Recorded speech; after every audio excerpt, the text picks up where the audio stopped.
I do apologize if I seem a bit out of it in this video, or if I seemed out of it yesterday. I came down with a damn head cold like Friday night. I've been doing as little as possible in between any lessons or any kind of work. Trying not to work as much as I can right now, but oh well. So, diminished chord. So let's talk about the first thing. One of the first things demonstrated with you. And this is my go-to way of not only helping myself remember the chord, or at least when I needed to. I know the shape now because I've taught it so many times. And that's really the best way to learn stuff, man. If you can teach it, man, you will learn stuff so well. You'll definitely have it all committed to memory. But anyway, so I asked you to play a minor chord. I said, can you play an A minor bar chord shape? So basically, you take the A minor chord and you move it up. So B minor chord. So we're working in the key of C, so the chord we need is a B diminished. So then I asked you to just play the first four notes that you got there. In other words, take the note off the high E string. We're not going to use that. So that leaves us those notes, the B, F sharp, B, and D.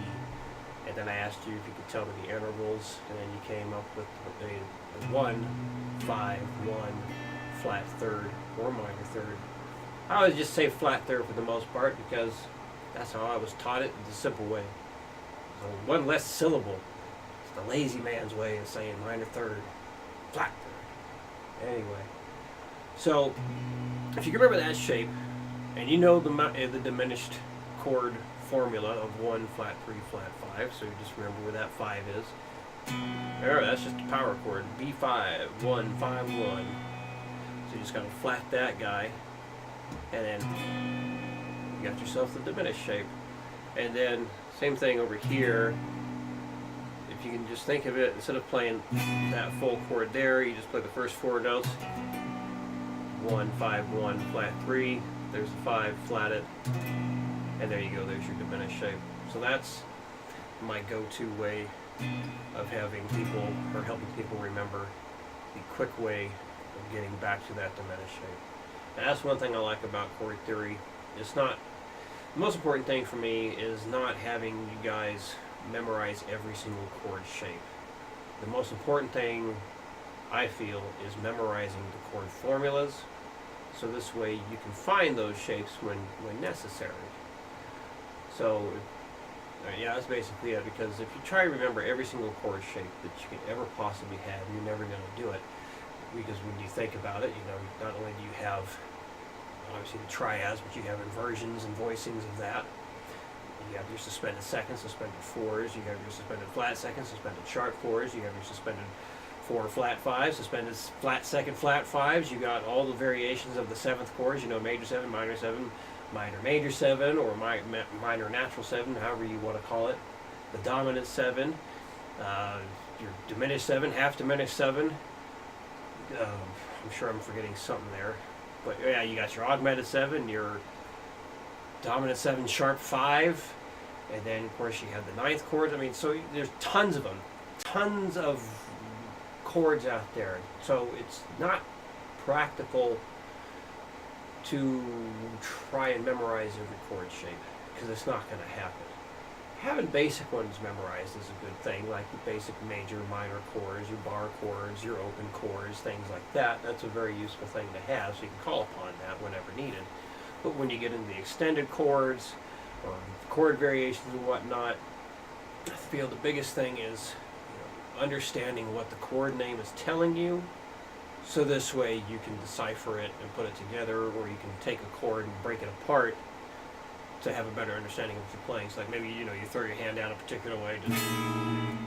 Just let's say you like that. It sounds abrasive for sure, but then you can write out the notes, and then you can write out the intervals that you have with that, and kind of piece it together that way, so you have an understanding of what the chord is if you feel like communicating it to somebody. Or anyway, so getting to this is definitely part of the memorization of particular chord shapes.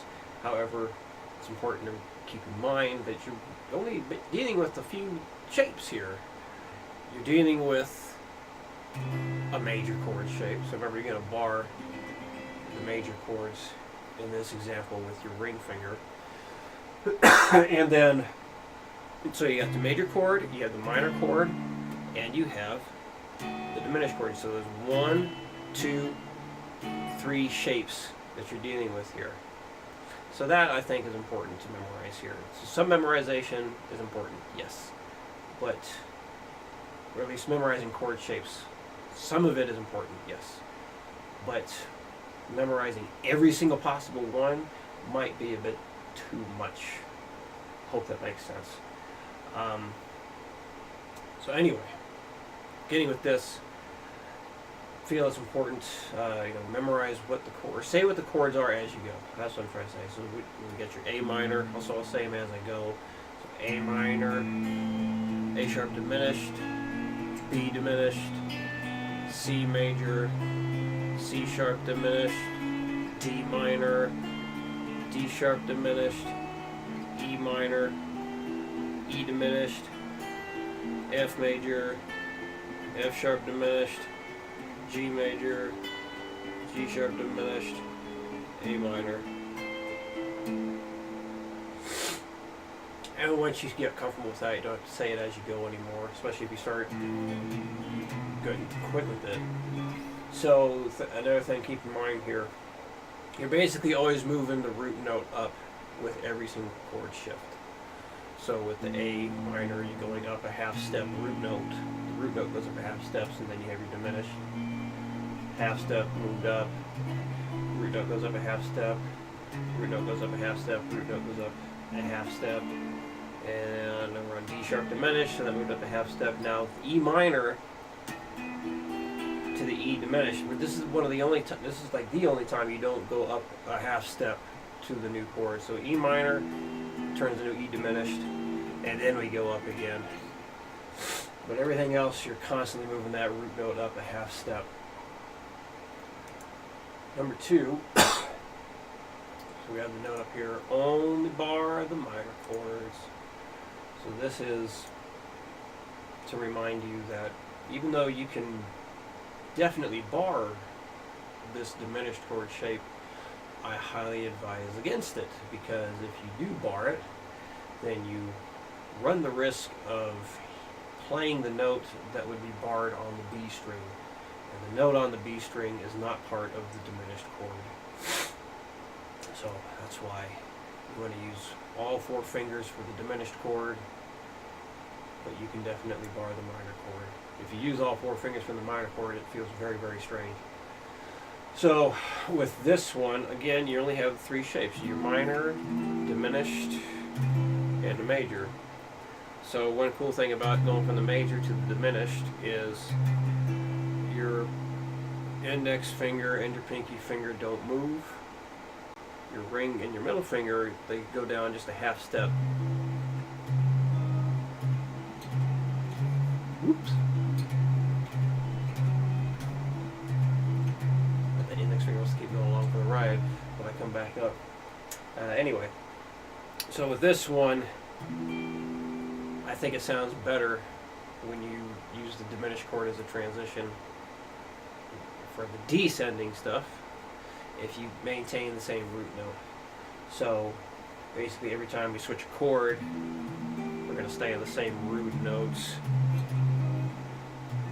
But for when we get to the B diminished, we're not going to play another diminished right after that. We're going to go from the B diminished straight down to the A minor, and then go back to changing the chords while staying on the same root note. So I'm going to say the chord names as we go down. And here we go. So E minor, E diminished, D minor, D diminished, C major, C diminished, B diminished, A minor, A diminished, G major, G diminished, F major, F diminished, E minor.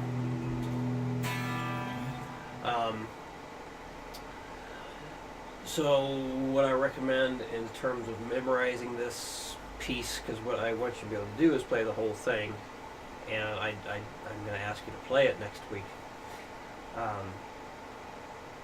I want to hear how it all sounds and how it looks and see if there's anything I spot technique-wise that would be best to address. But basically learn like a line at a time. Get a line at a time down, and then so learn line 1, get comfortable with that, then do line 2, comfortable with that, then so on. Just break it down into as many pieces as you need, and if there are any of the 2 chords, like say maybe going from the D minor to the D minor to the D sharp diminished is troublesome for you. Just keep going back and forth between those. Maybe like 3 chords. So yeah, break it down into as many pieces as you need to. So this guy, there we go. Metronome work. Oh hell! 1 second. That's where I left the phone with my metronome on it out in the living room. Grab that real quick.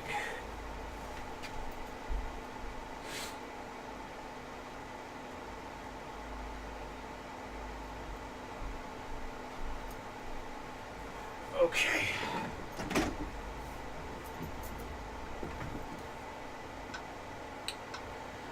So, remember you asked if you should start with triplets on this one. So yeah, you can give it a shot. If it feels very difficult to get up to 160 your first practice session, or if you can't even get to 160 on your first practice session, then do eighth notes instead. And then once you can get your eighth notes up to from 60 to 240, then do the eighth note triplets. But you're getting triplet stuff up to a decent speed there, so it seems worth giving that a shot here. Just starting with triplets, see how that goes. Change the channel. Okay. So starting at 60. Got a 1, 2, 3, 4.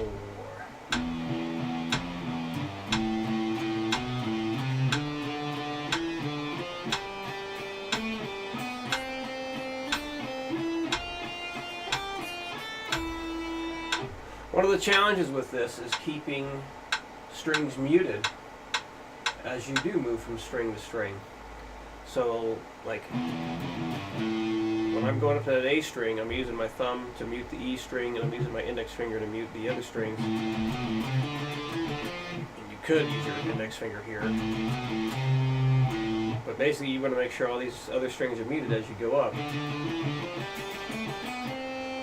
Once you're at this point, well, your right hand is going to be muting all these lower strings.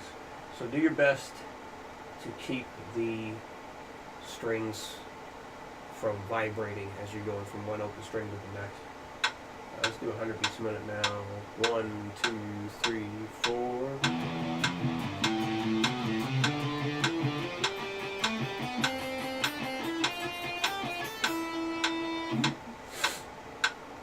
Alright, 140. 1, 2, 1, 2, 3, 4.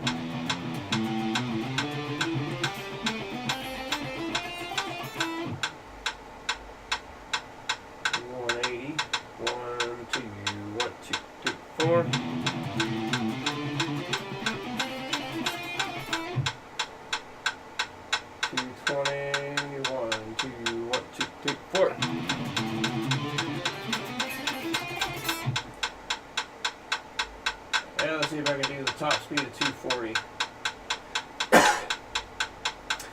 This one might be a bit of a challenge.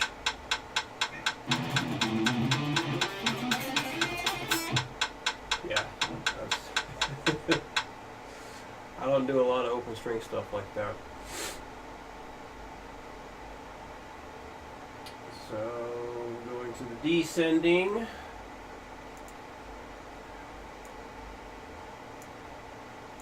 Back to 60. 1, 2, 3, 4.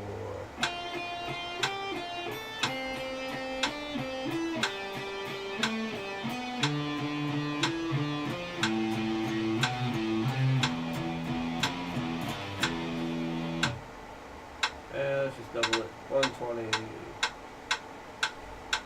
1, 2, 1, 2, 3,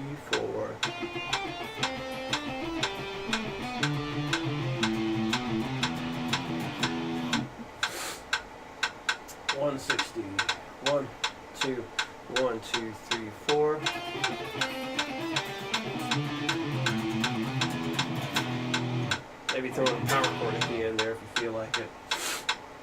End with a big oomph. Alright. 200. 1, 2, 1, 2, 3, 4.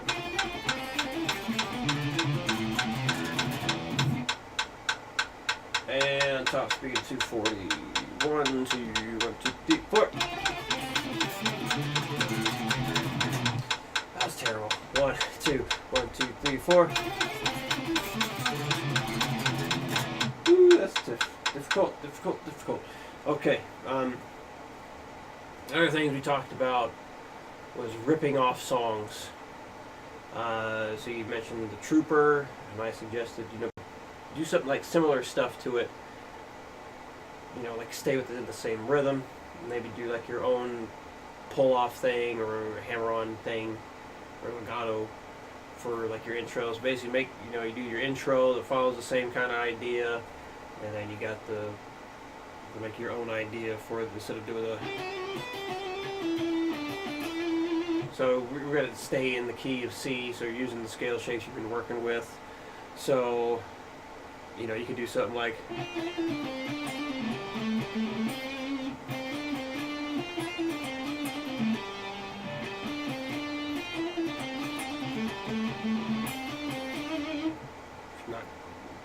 I don't think I was quite playing it exactly how that thing went. Hang on, let me see.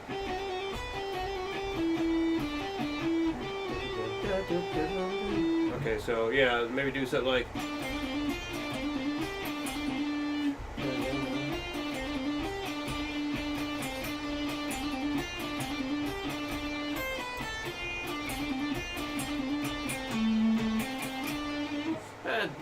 Messing around with stuff like that. Just kind of dink around with the notes in different scale positions and whatnot until you come up with something that you like, and then write it down, and then you go on to the next part and you start messing around, and then you can use the triad shapes that you've been working with and apply it to some rhythm stuff. So the maiden rhythm being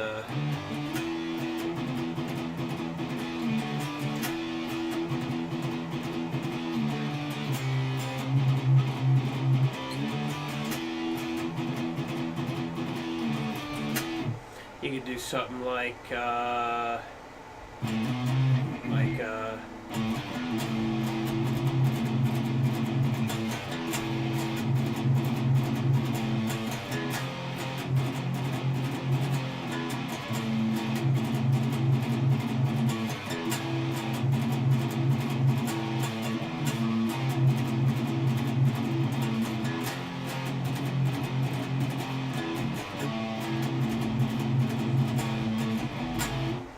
something like that. Of course, now that I've done that, hopefully you didn't think of the exact same thing. But that's just something you can do. You can even do something, start with something like that.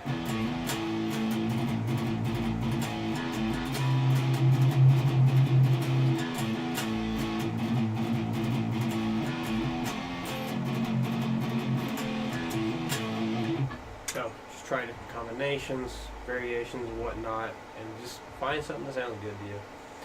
But that's really all you can ask of yourself.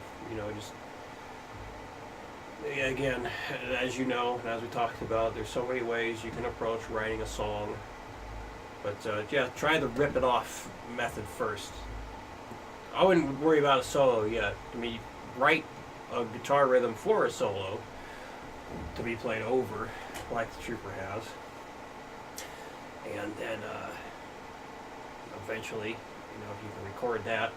And you can play on top of it, so basically make your own backing track and come up with your own solo for it. But keep it all in the key of C.